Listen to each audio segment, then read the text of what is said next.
Vending machines, they come in various shapes and sizes, but technically they all do the same thing. Insert a coin or two, make a selection, and a few mechanical clicks will lead you to a small dopamine rush. Now, that all sounds lovely, but throughout 1985, some of these vending machines across Japan led to 12 deaths and a further 22 poisonings. But who is behind these violent crimes? How did Japan react to this unknown serial killer? And is there a fear that still lingers to this very day? Good morning, good afternoon, or good evening, folks, and welcome back to another video by the Midnight Investigator. You're joining me today to look at the mysterious case of the Japanese vending machine murders. Now, you may or may not have heard, but I post true crime and strange cases here weekly, so if that is your sort of thing, please consider subscribing to the Midnight Investigator. I may just give you a coffee. So, please, on that note, grab yourself a coffee, buckle up, and get ready for the deep dive. This is the case of the Japanese vending machine murders. Japan. In this video, we're traveling back in time to the 1980s and turning our focus to the prosperous country of Japan. Back then, Japan was noticeably different from what it currently is today. The country was the envy of the world, growing at an annual rate of 4%, and its economy was rocketing. Now, I wasn't alive for this period of time, but what I've been told is that this golden era is often referred to as a miracle. After the devastation of World War II, unemployment was a staggeringly low 4.9%, and most of its population had a considerably healthy income when compared to their costs of living. In tandem with this, manufacturing and exportation increased rapidly, which gave way to a very favorable source of international income. During this time, most major cities across the country were characterized by busy streets filled with traditional flags and advertisements. This certainly was a time when urban Japan felt haphazard but nostalgic. The 1980s were a time before the birth of modern social media, and gaming relics were yet to be released. Donkey Kong saw the light of day in July 1981, and Super Mario Bros. Followed suit in the year 1985. And after this, as we all know, the gaming empire of Nintendo exploded in popularity. When it comes to Japanese media, it is often hard to forget anime and manga. Studio Ghibli was also established in this decade, with famous titles such as Akira and Astro Boy coming into popularity. Now, on the more traditional side of things, Japan began to experience a decrease in its rural population as people moved to the big cities to find work during the economic boom. And of course, along with its booming economy and many famous titles, came tourism. Tourism in Japan started to take off, and countries such as America, Germany, Sweden, Indonesia, and the UK grew an affinity for the country. Naturally, this brought in many cultures and languages from across the world. And to add to Japan's prosperous and otherwise closed-off economy, came an increasingly diverse nation. Now, speaking of Japan's rich diversity in tourism, let's get straight back to today's video, vending machines. Now, one of Japan's many characteristics is its tendency to make things as convenient as possible. Whether that be a fast and reliable train network, a well-kitted convenience store, or a konbini on almost every street. And of course, what I'm talking about is vending machines. Although in many other countries, we may see an odd vending machine in a mall or train station in Japan, these are almost everywhere, and you can even apply to have one put right outside your house. Japanese vending machines can serve almost anything, from your usual assortment of drinks on the go served hot or cold, all the way down to, well, bee lava and even bread in a can. Now, I don't say this lightly, but the Japanese have pushed the very limit on what can be shot down a tray, all for a few coins at your convenience. And of course, with Japan being all things over the top, there are even vending machine restaurants if you want an assortment to choose from. Ever since their commercial availability in the 1950s, vending machines have become extremely popular across Japan, serving city folk and farmers alike. Konbini were all the rage, and everyone took to its convenience, and of course, all had absolute trust in their contents. But in 1985, that trust was suddenly broken when a truck driver from Fukuyama was admitted to the hospital under very worrying circumstances. chances with a rapidly developing mysterious illness, he told doctors that he had no idea what could have caused it. All he remembers is starting work, and throughout the day, getting periodically worse. His symptoms began with nausea, abdominal pain, and diarrhea, and over the next several hours, confusion, muscle weakness, seizures, and respiratory failure started to set in. By the second day, he had developed scarring in his lungs, and his kidneys and liver started to function abnormally. On May 2nd, 1985, and after 3 days of fighting this illness, this man will unfortunately pass away. But the big question remains, what exactly had killed him? The man's condition was symptomatic of poisoning, and after sampling his vomit, a significant amount of the herbicide paraquat, which is a common plant and weed control, was found. Before passing away, he recounted his final day at work, telling doctors that he'd stopped at a vending machine on the way and bought a bottle of vitamin C, which is a vitamin-loaded energy drink commonly found in Japan. It was during this time frame that many vending machine companies were running a special promotion. If you purchase a bottle of vitamin C, there was a chance that 2 would drop down into the tray. Now in this case, the truck driver wasn't so lucky, but someone else must have had this luck instead, as just after his purchase, he noticed a spare bottle stood on top of the vending machine. Making the assumption that someone had pleasantly passed their luck on to someone else, he decided to take the drink. Now this has to be said for context, but Japan is a relatively safe country, and this especially applies when away from its capital, Tokyo. Japan's people are known to abide by the rules avidly, and people are so trustworthy that it's common to find unmanned stores and stalls, where you can freely pick up items and are trusted to leave the money behind. When it comes to gifts, Japanese people are also very generous. It is standard practice to gift your neighbors when you move in, step-parents on the first meeting, and to thank your teachers and co-workers, and so on. So if someone did wish to pass on the good fortune without the assumption of reciprocation, it made total sense for this random energy drink to be left above the vending machine. After drinking his first bottle on the way to work, our unfortunate victim began a second over lunch, and that is when he began to feel ill. Now at first, doctors and investigators took no note of this, but after running out of other options, they decided to take a closer look at the drink. And what they found was paraquat. Paraquat poisoning is life-threatening, and even a small quantity can be life-altering. It affects the liver and kidneys, but most notably, a person's respiratory system, causing fibrosis and can make breathing increasingly difficult. For example, this is a scan of the lungs of a survivor who had been poisoned by paraquat. The white area is fibrosis, but thankfully, it didn't spread far enough for the patient to die. But here is a lung scan of a patient who had died of the same problem. The entire right side of their lungs had been overtaken by fibrosis. In addition to this, many paraquat poisoning victims also suffer from liver and kidney failure, which, as you can probably imagine, is an excruciating way to die. The thought of this all is terrifying, to say the least. And for someone to do this to a total stranger who has never affected their life in any form is a very harrowing concept. Although this only started as one incident, and authorities hoped it would stay that way, this unfortunately wouldn't be the case. By September of that same year, and more than 150 miles away, came another case all too similar. On September 11th, 1985, a 52-year-old male had stopped by a vending machine after a long day of fishing to quench his thirst. He picked up a bottle of, you guessed it, vitamin C, not from a shop, but a local vending machine.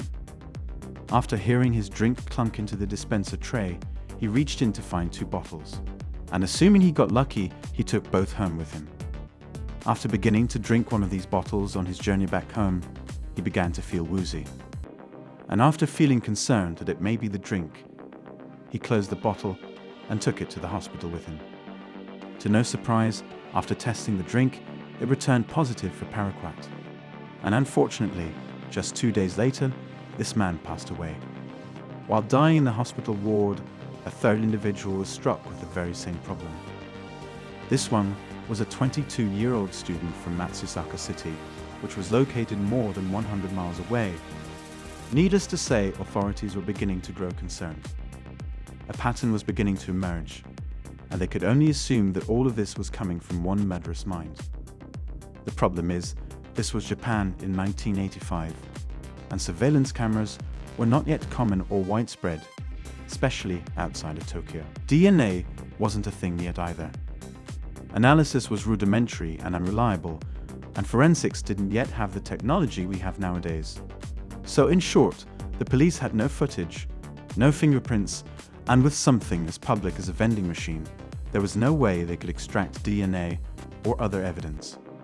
Otherwise, the government began to warn vending machine companies and drinks companies to tighten their security and caution the public about taking suspicious drinks. And all the while, these paraquat poisoning cases continued to climb. Over the following months, many people across Japan began to fall ill under similar circumstances.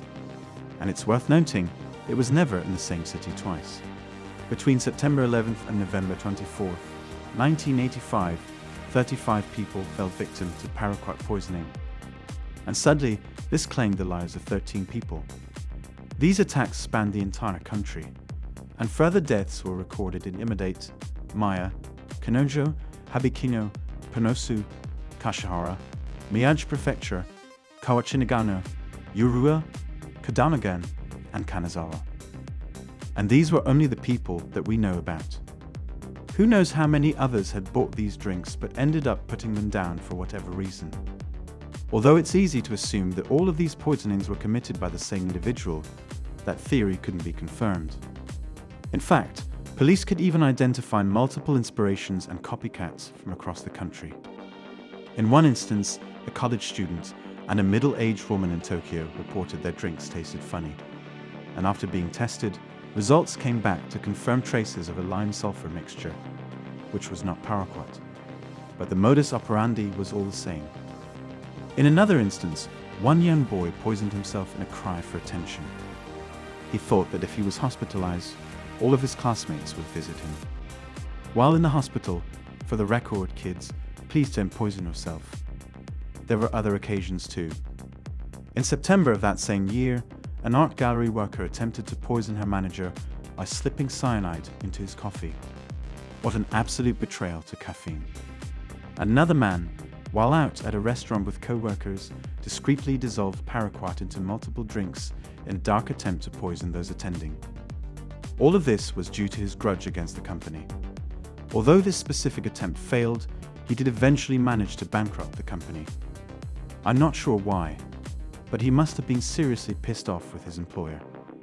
And after hearing how accessible paraquat was, another student mixed the chemical into his drink to take his life, but luckily, he was unsuccessful. Circling back to the point, the police had no idea who the original assailant was.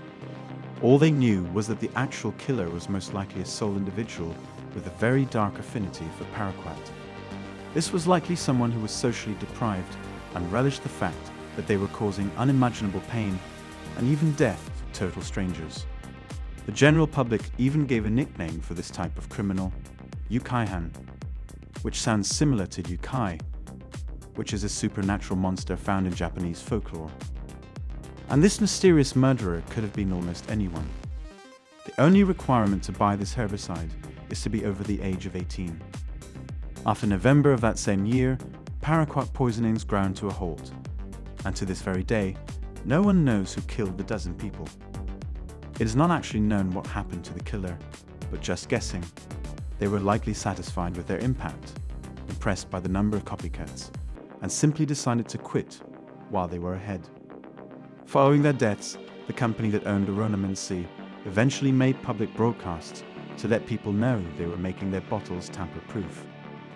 And to this very day, if you go into a kombini or to the right vending machine, you will notice that all Aronomancy drinks are in a glass bottle with tamper-proof pull-off lids.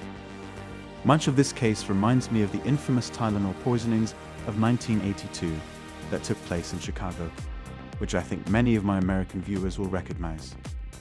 In this story, tamper-proof bottles of Tylenol were placed on supermarket shelves across Chicago.